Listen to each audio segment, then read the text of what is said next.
How's it going, everybody? Welcome into an all-new episode of the Pack-A-Day Podcast. I'm your host, Andy Herman. You can follow me on Twitter at Andy Herman NFL. Hope your draft season is going amazing. Hope your Friday is starting off great, and hopefully your weekend is going to be incredible. Thank you so much for joining me today. We're going to talk some fun draft stuff today, but before we get there, a couple pieces of business to attend to. New members, Joseph Strapko and somebody who just goes as Kyle. Thank you so much for signing up. Appreciate that a ton. We are 15 followers, or I should say subscribers, away from 300 members on our Pack-A-Day Podcast YouTube channel. So check out those Pack-A-Day Podcast memberships. Now is the best time. Tons of draft stuff coming up. We're going to do members only stuff right around the draft, so you're not going to want to miss that. Only 15 away from 300 members. Thank you to the 285 of you who have already signed up and given such incredible feedback. Appreciate you guys a ton. Only one piece of news from Thursday, and that is that a all-time great Green Bay Packer, I'm just going to call him a Packer. He didn't wear a helmet, but he was an all-time great member of the organization. Red Batty, officially retired. This is somebody who literally and figuratively carried the G to its fullest extent. Nobody, and I mean nobody, ever had a single negative thing ever to say about Red Batty.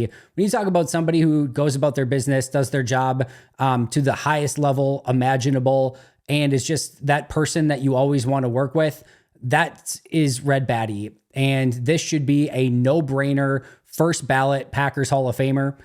I don't think you put him in this year because you've already got your people that are assigned for this season, but next year he should be in the Packers Hall of Fame. He should probably have like his own, his own wing sounds probably ridiculous, but like that's the type of dude that this guy was. And just everyone adored him within that organization. Unbelievable career. I'm so happy that he gets to retire and go out now and kind of, I know he's a big hockey fan, but just a really cool thing that he's retiring. Obviously, he'll be missed by a lot of people within that organization. I'd never worked with Red specifically. Obviously, from covering the team on the sidelines, always saw him doing such incredible work and, admired his work from afar. But really, really cool that he gets to retire, go out on his own terms, and do whatever he wants to do moving forward. But a big loss for the organization, and congratulations to Red Batty for such an incredible career. And like I said, zero doubt about it, should be first ballot Packers Hall of Famer and in there sooner rather than later. So that brings us to today's topic. And we've been doing some individual breakdowns, player by player. What I wanted to do today is to go over three corners. And we're going to go over them in a variety of different ways. But these are, in my opinion, along with Cooper DeJean, who we already have covered. If you want to go and watch the DeJean episode, you can do so. These are the other three corners that are at the top of the draft in some capacity. Where they go, if any of them are available at 25, only time will tell. A couple of them probably not, but we'll go over all of that today. But I think in order to get to that point, we need to set the table a little bit at corner. And what I mean by that is we have to define this current cornerback position. I did this a little bit in the DeJean episode as well. But in my opinion, this is just my opinion, I believe that corner is not only a current need, but is a long-term need as well. And we know that Green Bay is willing to take premium players and develop them even if they're not going to be able to come in and contribute from day one. And let me be crystal clear. I don't necessarily think that that's the case with any of these corners I'm going to talk about today. I think all of them would be able to come in and contribute from day one. But even if you go into this season and your primary corners are Valentine and Stokes and Nixon and Jair, and they all play great and you don't need your rookie corner, that is not going to disrupt Green Bay from taking a high-level player at a premium position if they think he's going to be a long-term starter at that premium spot. Meaning Eric Stokes is a free agent next year. Corey Ballantyne's a free agent next year. Theoretically and technically, you would have the ability to get out of Jair's contract. It's probably not ideal, but you would save some money by doing so. So there are some things here in play where I do think that it is a long-term need for Green Bay where you need to continue to develop young players at this position. But I also very much believe that it is something that you should address right now and try to get better at and try to get more competition with. Let's break down this corner class. And again, I know some of you listened to this in the DeJean episode, so I'm not going to try to spend too much more time on it here. But Jair is coming off some injury seasons, a suspension last year, and really about a season and a half of play that hasn't been up to normal Jair standards. I am hopeful, and you are hopeful, and we are all hopeful that Jair is going to bounce back in a real way. that he is going to take to this Jeff Hafley defense, and All-Pro Jaire is going to walk into 2024 and 2025 as the best version of Jaire that we've seen yet. We are all hopeful of that, but injury issues and just in his overall play have not quite made him the same player as of late. So I do think you at least have to have that in the back of your mind where, hey, let's see what this version of Jaire is in this Jeff Hafley defense in this new season after the suspension from a year ago. It was one game. No harm, no foul. It seems like everyone's moved on and bounced back, but you at least have to have that a little bit in the back of your mind. Even if you put that to the side, Jaire is great, all-pro corner, everything's good. The position still is in need of more competition, better depth, and in my opinion, just better players. Eric Stokes, let's talk about him next. Stokes was solid to even, I would say, good as a rookie. I do think that we give a little bit more accident forgiveness to players in their rookie season, understandably so. We should, but it's about the only time in the NFL that we give anyone any level of accident forgiveness. After that, once year two starts, all bets are off. And this happened with Demarius Randall, happened with Quinton Rollins, happened with Josh Jackson, happened with Eric Stokes, where we see them their rookie season and things are kind of going okay. You see some of the negatives, but you're willing to give them the benefit of the doubt that by the time year two starts, everything is going to get better and some of those negatives will be removed and positives will only continue to go up and you're going to end up with a more well-rounded player. And sometimes that happens, but in those scenarios and situations, it did not. Quinton Rollins got worse. Demarius Randall got worse. Eric Stokes got worse. Josh Jackson got worse. There is no guarantee that some of these players get better. And with Eric Stokes, and we'll talk about Valentine in this realm as well, but with Eric Stokes, he had a nice rookie season, but year two, even prior to any injuries, he came back and he looked like, I'll just say not himself if I'm being kind. He didn't look anything like the player he was as a rookie. He took a significant step backwards, then had all of the injury issues, comes back next year, aggravates it on multiple occasions, has 2 games where he plays at defense and did not look like himself. Some of that might have just been rust, understandably so with all the time he had off, but he did not look like the corner he was as a rookie still. Now you're going into year 4. You have 1 year of pretty good play as a starting corner, as a rookie, and then bad corner / injured and bad. And now you're in year 4. And you don't know still if this is going to be a corner in Eric Stokes, a 4.3 40 guy, or if he is going to be somebody that just is never the same. Carrington Valentine, same thing I just talked about. He had a, I would say, slightly below average, like take the rookie thing aside. If you're just grading him as a starting corner in the NFL, I would say he's a slightly below average corner this past season. As a rookie 7th round pick, that's amazing. That is really good ROI. And you have faith that he's going to get better and take that jump and be a really good starter in the NFL. But as we said, it didn't happen that way for Demarius Randall, Quinton Rollins, Josh Jackson, Eric Stokes, Ladarius Gunter, and we can go on. Just because they showed signs their rookie year does not mean that automatically equates to getting better in year 2. And a lot of those guys, like we talked about, actually got worse. So if you have Jaire even being Jaire, but Stokes never gets back and regains form, and Carrington Valentine has the similar experience that we've seen with a lot of these Packer corners in the past, unfortunately, now you don't have that real great starter that you feel super comfortable with opposite Jaire. And that's even if Jaire is back to normal. So there, to me, are still far too many question marks at this position. Even in the slot, Keyshawn Nixon, they gave him that deal. That's great. But you would still love a better pure cover corner at that spot, at least if nothing else on obvious passing downs. There is plenty of opportunity for competition, depth, and improvement on the roster in 2024 to make this Jeff Hafley system work, while also knowing that even if everything goes swimmingly and Jaire is back and Stokes is back and Valentine takes a step and Nixon is good in the slot, you still go into next season with Stokes being a free agent, and you can always use more cover guys in the NFL. There's always going to be injuries. There's always going to be talented wide receivers. You need those guys, and you can never have enough. So I'm wholeheartedly on board with this is still a need in the short term and in the long term. So with that table set, and with, I think, a lot of people in agreement that corner is still a position that Green Bay can attack aggressively, let's attack it aggressively. So we're going to talk about 3 corners today. Terrion Arnold, who is the consensus number 11 player right now on the consensus big board.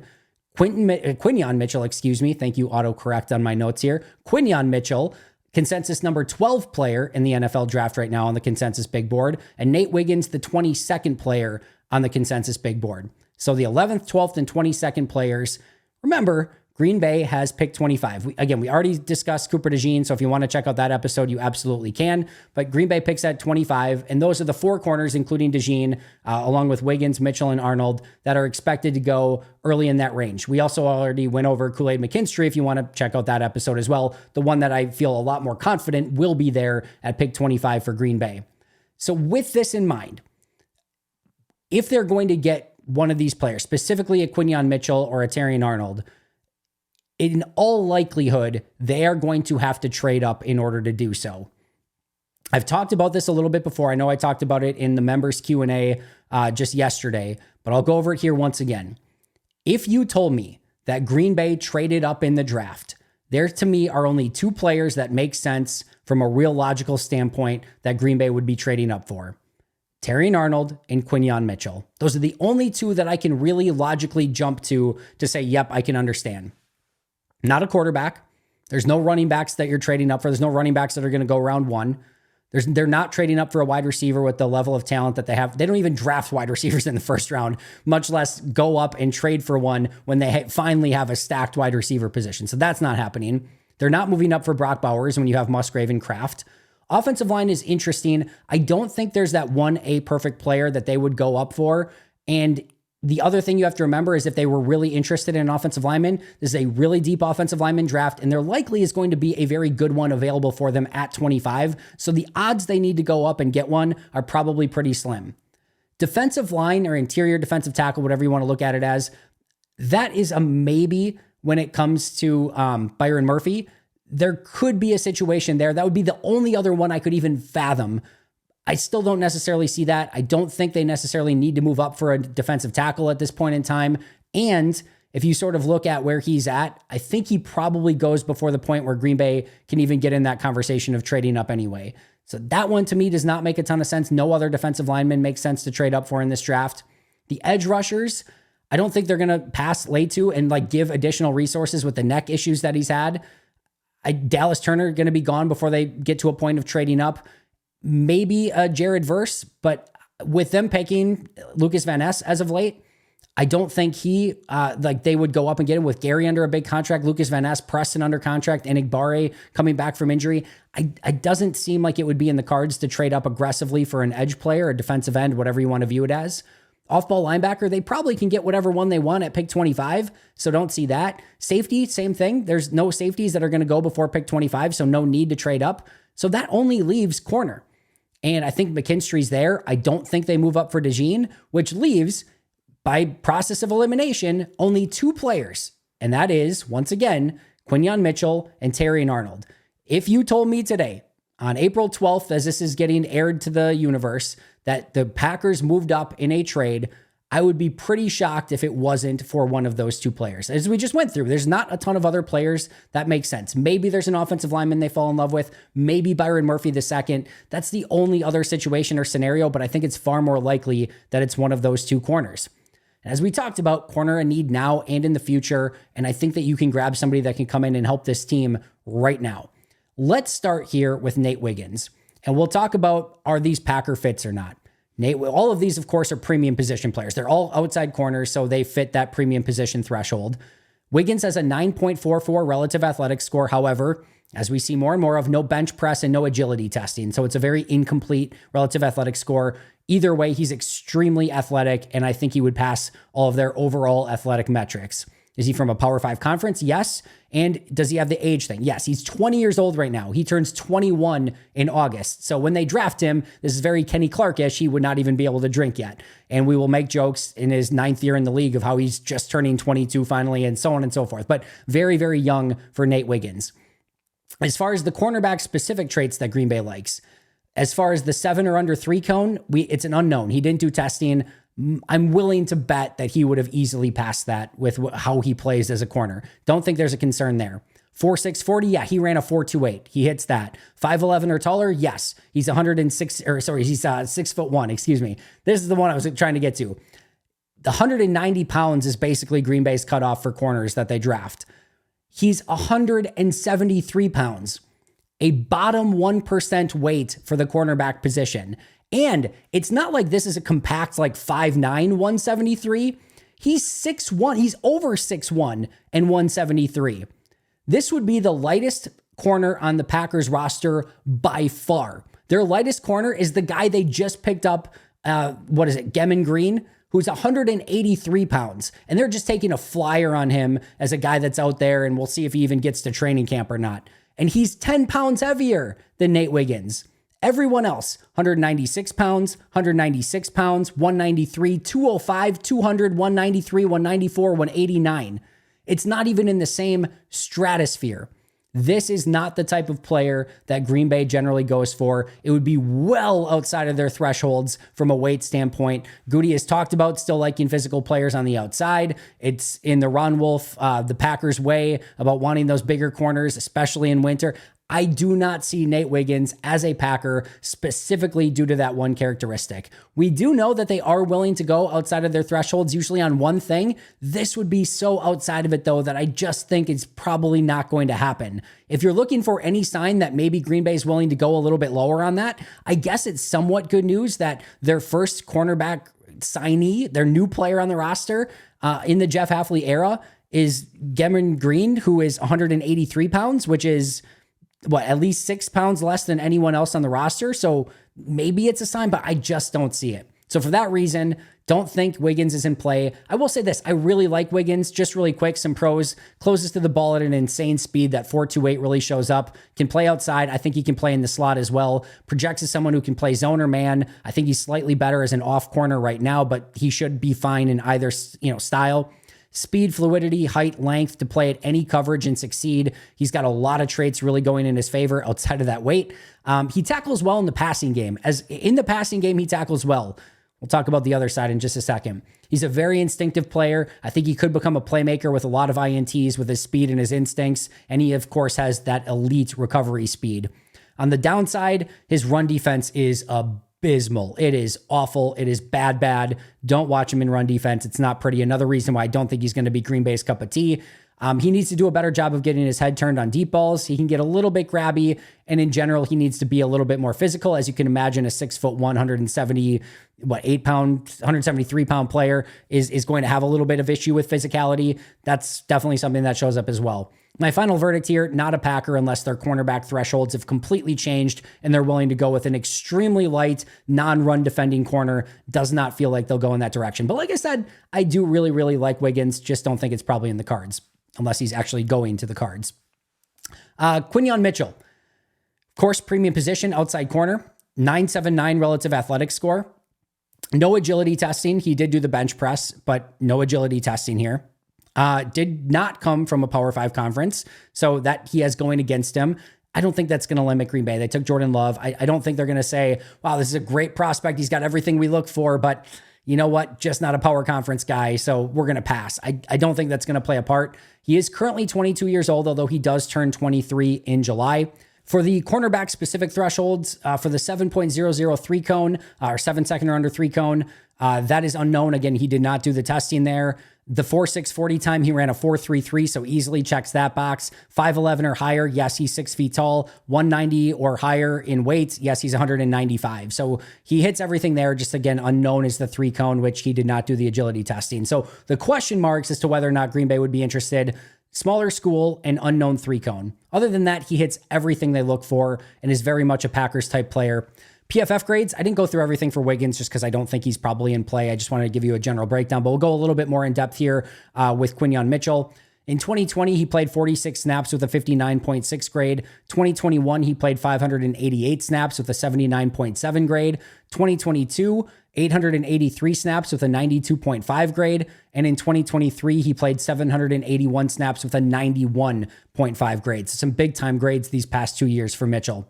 In 2023, he was targeted 62 times, only 27 completions allowed on 62 attempts, 43.5% completion percentage, 290 yards, no touchdowns, 1 pick, 14 pass breakups, 0 penalties, and a quarterback rating of 51.1. If you think that was good, let's go back to 2022.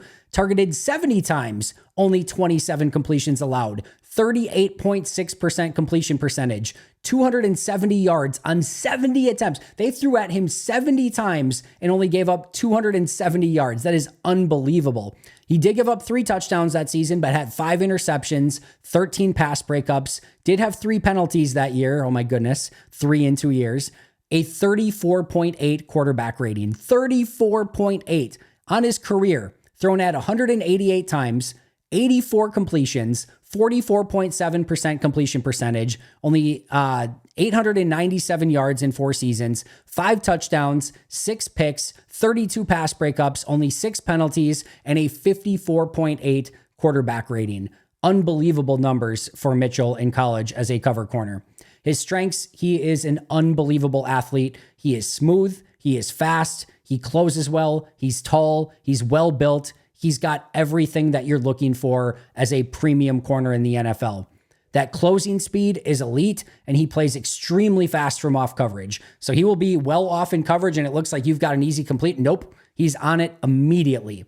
He's got elite recovery speed. I know we're talking about speed here, but I've talked about players in the past where I think we were talking about Cooper DeJean, who going forward, he has the closing speed, but going backwards as he's trying to catch back up, that wasn't quite the same.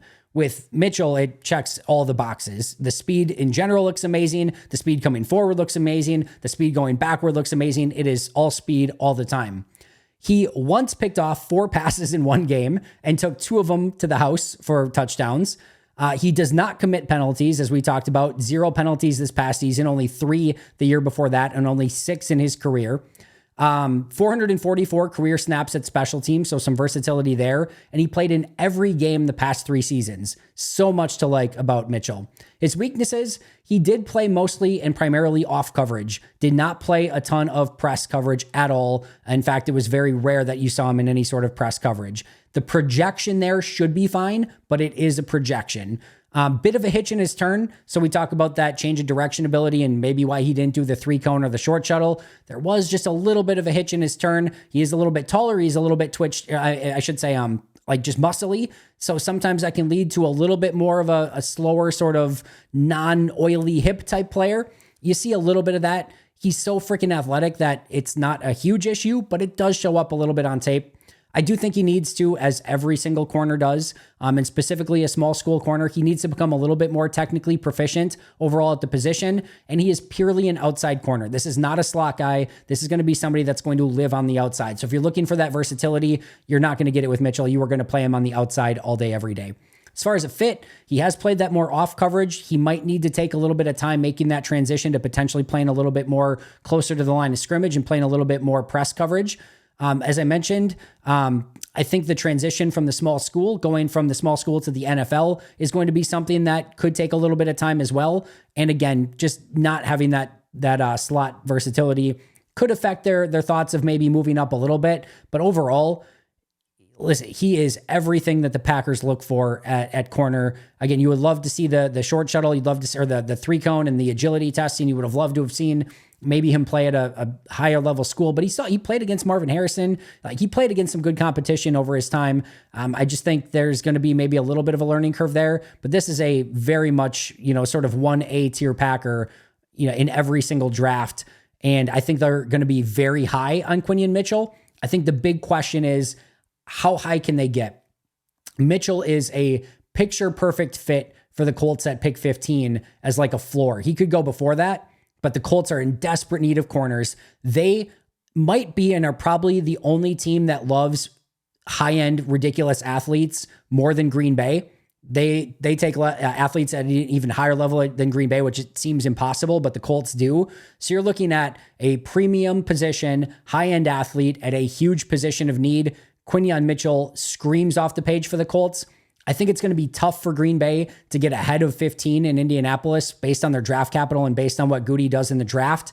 And I don't think he gets past 15. So it's a little less likely with Quinyon Mitchell, but if they fall in love, you never quite know, and they do have the ammunition to go up and get him.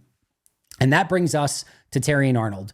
Of course, again, premium position player, 9.27 relative athletic score. He did do the agility testing. He did not do the bench press, but he has everything else besides the bench press with a 9.27 relative athletic score. Of course, is from a Power 5 conference, coming from Alabama, just turned 21 years old as well. So he is also very young.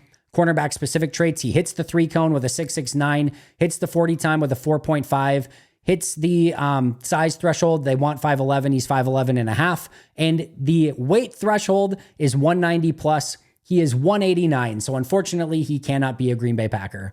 Joking, of course, it's 1 pound off. He is going to hit everything that they look for. This is the one guy in this draft, in my opinion, that hits everything. Everything. This is the most ultimate Packer in the first round.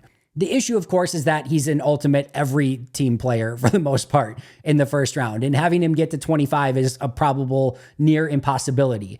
But he hits everything. He hits all of their positions that they are the traits that they look for at the corner position. And he hits everything they look for a first round player. Everything, everything, everything.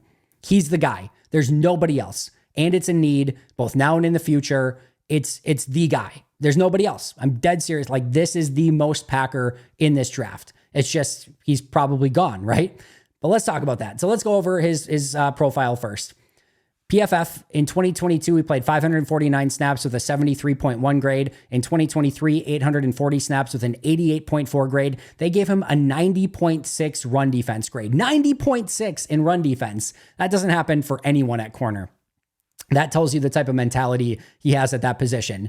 In 2022, he was targeted 52 times, only 28 completions, a 53.8 percentage or completion percentage against him, 383 yards, 2 touchdowns, 1 pick, 7 pass breakups, did have 4 penalties, an 82.5 passer rating allowed. In 2023, 41 of 79 against him, 51.9% completion percentage, 441 yards, 2 touchdowns, 5 interceptions, 5 pass breakups, 3 penalties, a 50.7 quarterback rating. Fantastic year for Arnold this past year. In his career, targeted 131 times, 69 completions, 52.7% completion percentage, 824 yards, 4 touchdowns, 6 picks, 12 pass breakups, 7 penalties, and a 63.3% or 63.3 passer rating, I should say. His strengths, he is extremely fluid in his hips with unbelievable change of direction, very twitchy, and moves so easily. If you want to talk about somebody who has that Jair ability to just kind of change directions and just so smoothly move with players, he doesn't have Jair's top end speed. He's a 4.5 guy, Jair much faster, but that agility, that change of direction, the fluid hips, all of it, that's what Terrion Arnold has very much going for him. And that's why he's able to stick with players in coverage and even in man coverage and just kind of move alongside of them. Add that to his awareness and route recognition, and you end up with a corner who is very tough to get open against. He can play outside and in the slot, which is super beneficial, especially for Green Bay, and just another reason why he's a perfect fit here for Green Bay. He can play in every coverage type: man, press man, off man, zone, cover 3, cover 2, cover 4, does not matter. He fits in every style of defense. He can come up and tackle really well. He can play you close to the line. He doesn't use his hands to jam. That's not his game. If you're looking for somebody who's going to be that like Richard Sherman mauling you at the line or just a physical corner mauling you at the line, that's not him, but he can go up on the line and play man-to-man, and he's just so fluid, he's just going to stick with you. He doesn't need to jam you. He's just going to like stay on your hip and then break up the pass. So that's more of his game. That's the one thing that he probably needs to work on a little bit from a like how he can play standpoint, but he's still a perfect fit for Jeff Hafley's defense. Again, just turned 21, super, super young. As I mentioned, some Jair Alexander to his game. He challenges everything, does a nice job of not only locating, but dislodging the football in coverage. He's not afraid to get after it as a tackler, as evidenced by his run defense grade from PFF. He has that corner mentality. He is not afraid of anything. He is not going to let anything bother him. This is a player, I talk about this at corner more than any other position. I want corners who you watch on the field and look like they were born to play corner. This is a dude that is born to play corner, and you love watching him play because he just has that mentality, that swagger, that coverage ability, the ability to stick with pretty much anyone. It's just really fun to watch. And then, like I said, he had 5 interceptions, so he has that playmaking ability as well and the ball skills that go along with it. His weaknesses, a 4.5 40.